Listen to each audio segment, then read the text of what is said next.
Assalamualaikum warahmatullahi wabarakatuh dan salam sejahtera semua. Kami dari Kumpulan 10 akan melakukan pembentangan tentang tajuk hak kebebasan bersuara dan hate speech di Malaysia.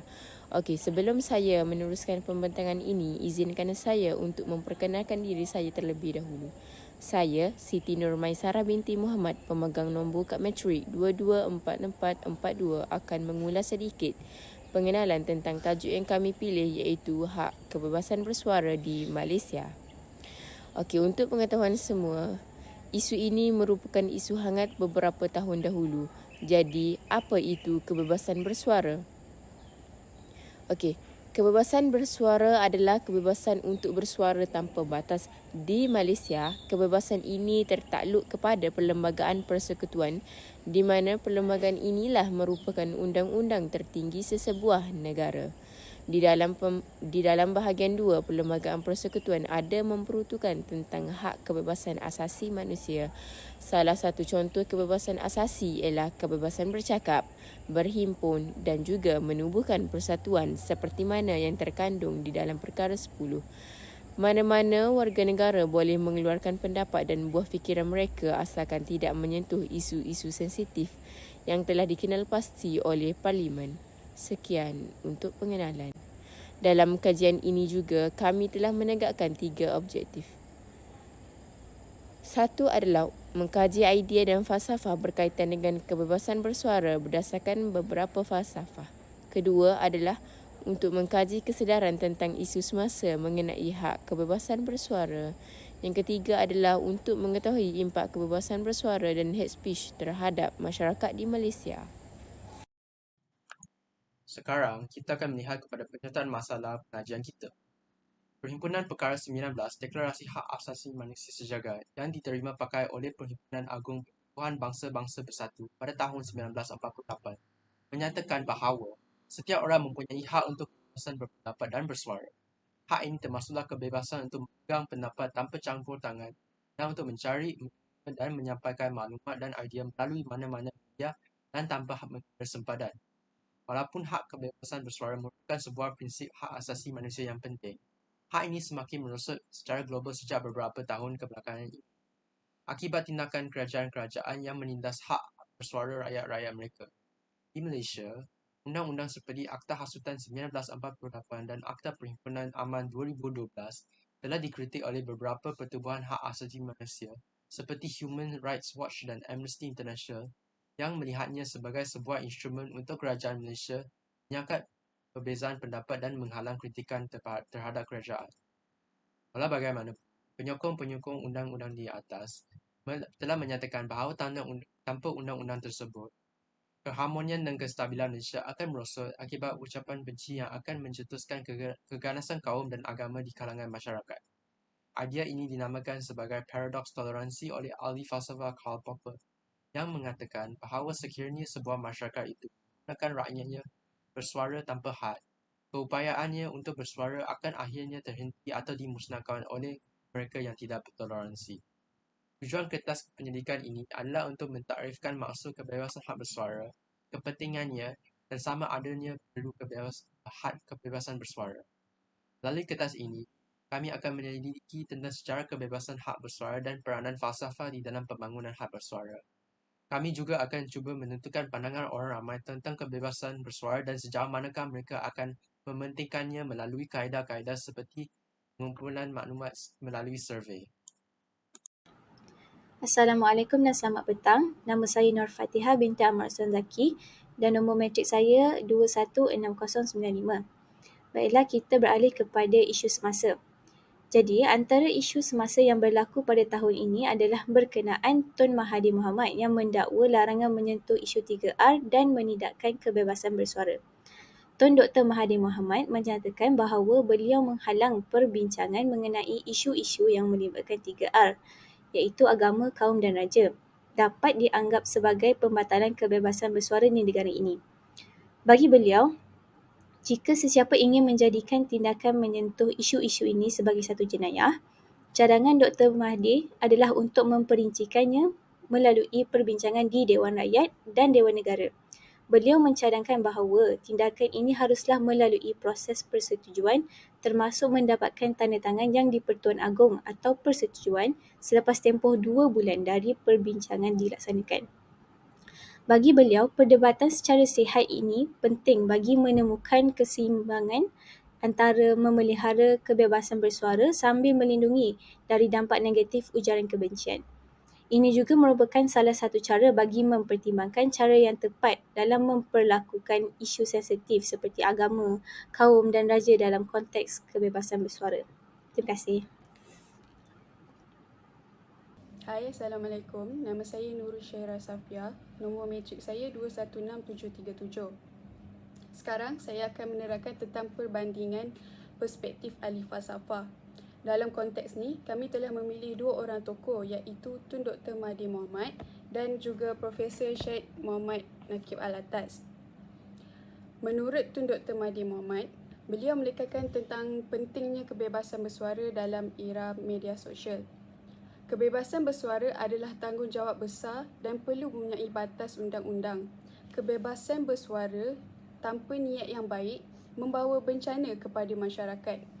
Beliau juga menegaskan pentingnya menangani suara kebencian atau hate speech demi keharmonian dan keselamatan negara dengan menyaringi konten yang ingin disampaikan. Seterusnya ialah pandangan daripada Profesor Syed Muhammad Nakib Alatas. Beliau amat menumpukan pembentukan manusia yang sejajar mengikut agama Islam. Beliau juga menekankan bahawa bagi membentuk negara yang makmur, adalah penting untuk mempraktikkan pembentukan serta kebebasan hidup yang menepati intipati dalam ajaran Islam. Seperti contoh adab sesama manusia tanpa mengira agama, pangkat maupun status di dalam sesebuah organisasi. Oleh itu, masyarakat madani dapat dibentuk dengan adanya persefahaman antara pemimpin dan juga rakyatnya yang bertamadun. Selain itu, beliau juga berfikiran bahawa sistem pemerintahan atau organisasi berkerajaan seharusnya meletakkan kepentingan masyarakat dan juga kebajikan mereka. Dan penting untuk menerima kewujudan suara ramai bagi menjadi penentu dalam mengubah sesuatu dasar. Ini adalah bagi melahirkan negara yang majmuk. Assalamualaikum warahmatullahi wabarakatuh. Nama saya Wan Farhan bin Wan Muhammad, bernombor matrik 217159. Jadi saya akan meneruskan pembentangan ini tentang faktor kebebasan bersuara. Universal Declaration of Human Rights 1948, UNESCO 1948, Fasa 19 menyatakan bahawa setiap orang mempunyai kebebasan dalam memberi pendapat, bersuara, mengeluarkan fikiran tanpa diganggu serta menerima dan menyebarkan maklumat melalui apa jua media tanpa mengira sempadan selaras dengan kebebasan aliran maklumat. Kebebasan bersuara dan aliran maklumat yang seimbang, akses percuma kepada media adalah dengan prinsip-prinsip asas kebebasan bersuara dan berpendapat. Tun Dr. Mahathir juga menegaskan bahawa pentingnya kebebasan bersuara yang bertanggungjawab dalam era media sosial kini. Kebebasan bersuara merupakan tanggungjawab yang besar dan perlu berada dalam batasan undang-undang untuk memastikan keharmonian masyarakat dan keselamatan negara. Pada zaman teknologi moden ini, internet telah menjadi sebuah medium yang terkenal dan luas untuk rakyat mengeluarkan dan menyebarkan pendapat masing-masing. Hal ini demikian, internet adalah medium yang mudah untuk menerbitkan sesuatu mesej kepada khalayak ramai yang lebih luas tanpa sepadan masa dan negara. Seperti frasa yang digunakan dalam konteks kebebasan bersuara, hak asasi adalah tidak mutlak. Kerana senario ini, penapisan kerajaan terutamanya akan menghentikan kesan-kesan negatif yang mungkin akan diundang dari pengeluaran buah fikiran di internet. Dalam erti kata lain, hak kebebasan bersuara melalui internet mungkin akan ditentang oleh pengguna internet kerana penapisan tersebut dikatakan menentang hak idea individualism dalam masyarakat. Assalamualaikum dan selamat sejahtera. Saya Nurul Nadruhani binti Muhammad Faizi, nombor matriks 214571 akan membentangkan tentang kaedah kajian yang digunakan dalam infografik ini iaitu soal sedikit. Dari dapat jawatan soal sidik yang dilakukan mengenai hak kebebasan bersuara dan ucapan kebencian di Malaysia. Sebanyak 68 responden telah menyertai dalam soal sidik yang dijalankan. Dalam 68 responden tersebut, 76.5% adalah responden perempuan manakala 23.5% adalah responden lelaki. Terdapat variasi dalam umur responden iaitu dari 19 tahun hingga 51 tahun. Namun, majoriti mencatatkan responden berumur 20 dan 21 tahun. Dari segi bangsa dan agama, majoriti mencatatkan responden dari bangsa Melayu iaitu 89.7% dan beragama Islam 91.2%. Namun, terdapat juga penyertaan daripada bangsa dan agama lain.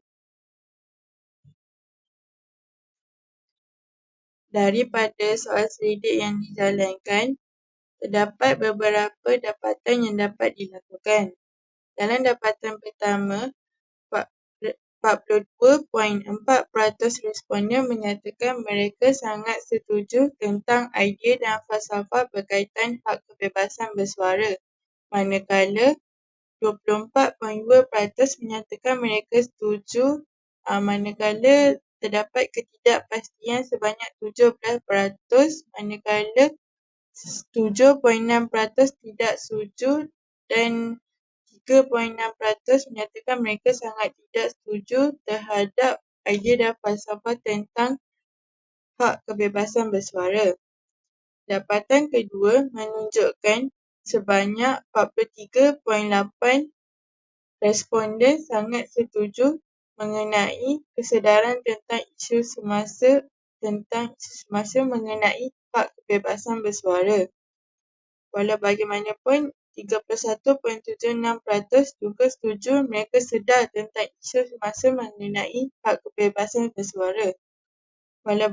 Namun, 17.06% menunjukkan mereka tidak pasti adakah mereka sedar tentang isu semasa mengenai hak kebebasan bersuara. 6.47% menyatakan mereka tidak setuju, menunjukkan mereka kurang sedar tentang isu semasa mengenai hak kebebasan bersuara dan kurang daripada 1% menyatakan mereka sangat tidak setuju. Dari dapatan ketiga, sebanyak 41.2% menyatakan mereka sedar tentang impak kebebasan bersuara dan hate speech terhadap masyarakat di Malaysia. Kemudian, 33.6% responden menyatakan mereka setuju tentang terdapat impak kebebasan bersuara dan hate speech terhadap masyarakat di Malaysia. Dan 13.97% tidak pasti jika ada impak kebebasan bersuara dan hate speech terhadap masyarakat di Malaysia. Walau bagaimanapun, 7.35% menyatakan mereka tidak setuju tentang impak yang berlaku terhadap masyarakat di Malaysia mengenai kebebasan bersuara dan hate speech.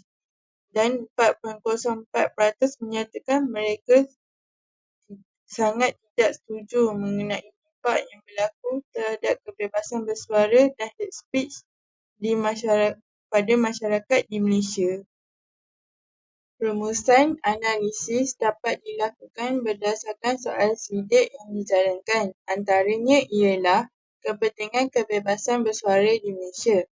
Kajian menunjukkan majoriti rakyat Malaysia iaitu sebanyak 39.7% hingga 51.5% bersetuju dengan kepentingan kebebasan bersuara. Ahli politik dan pembuat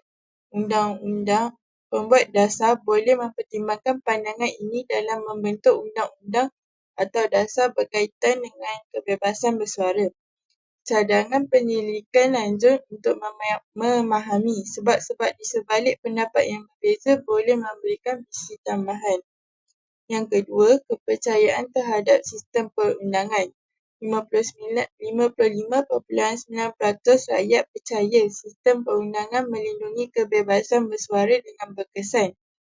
Namun, wujud ketidakpastian sebanyak 30.9% dan persetujuan sebanyak 13.2% yang menunjukkan perlunya perbincangan dan pemahaman lanjut dalam memperbaiki sistem perundangan.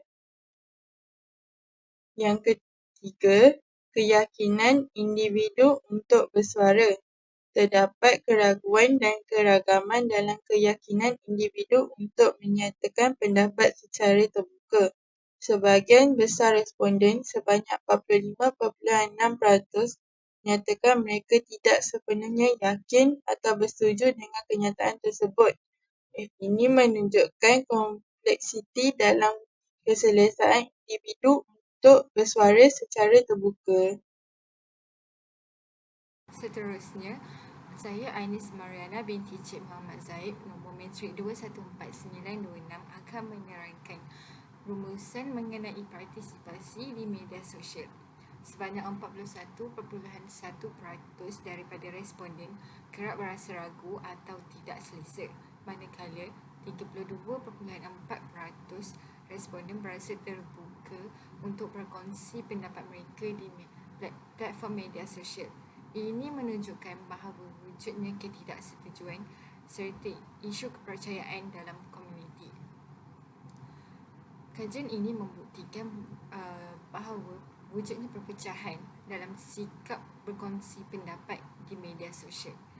Seterusnya, beralih kepada inisiatif pendidikan untuk toleransi dan pemahaman, sebanyak 97.1% responden menyokong inisiatif pendidikan boleh menggalakkan toleransi dan pemahaman.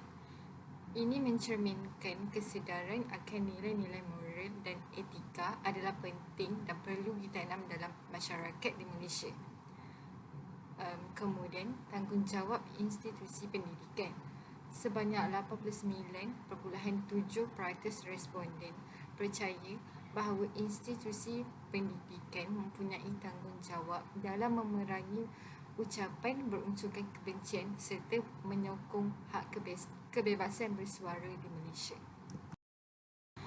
Beralih kepada rumusan kajian soal selidik seterusnya, iaitu ucapan berunsur kebencian di internet.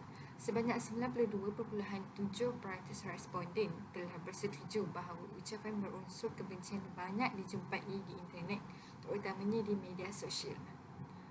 Rakyat percaya bahawa ucapan berunsurkan kebencian boleh memberi kesan negatif terhadap orang awam. Kajian ini juga selaras dengan pernyataan Tun Dr. Mahathir Mohamad mengenai keperluan menangani suara kebencian di alam maya. Akhir sekali daripada saya ialah tanggungjawab individu dalam penyebaran maklumat palsu. Daripada 68 responden, sebanyak 97% telah bersetuju bahawa individu haruslah bertanggungjawab dalam menyebarkan maklumat di alam maya. Kesepakatan ini memberikan pengiktirafan kolektif akan kepentingan mengekalkan integriti perbincangan awam di Malaysia. Assalamualaikum dan selamat petang. Saya Aziatul Munira binti Apendi dengan nombor matrik 215017. Dan sekarang saya akan teruskan kepada rumusan berdasarkan analisis soal selidik. Saya akan membincangkan serta berkongsi mengenai tindakan lebih lanjut oleh platform internet mengenai isu ini. Berdasarkan analisis daripada soal selidik, sebanyak 92.6% responden bersetuju bahawa lebih banyak tindakan diperlukan oleh platform internet untuk menghentikan ucapan berunsur kebencian. Pandangan ini juga sejajar dengan pandangan Profesor Syed Muhammad Nakib Al-Atas tentang perlunya mempraktikkan pembentukan hidup yang berfalsafah sejajar dengan ajaran Islam. Dan akhir sekali, ialah mengenai peranan media dalam menggalakkan ucapan berunsurkan kebencian. Berdasarkan soal selidik, 66.2% responden percaya bahawa media mempromosikan ucapan berunsur kebencian. Persefahaman ini juga sejajar dengan pandangan Tun Dr. Mahathir Mohamad tentang kebebasan bersuara yang perlu berlandaskan tanggungjawab serta batasan.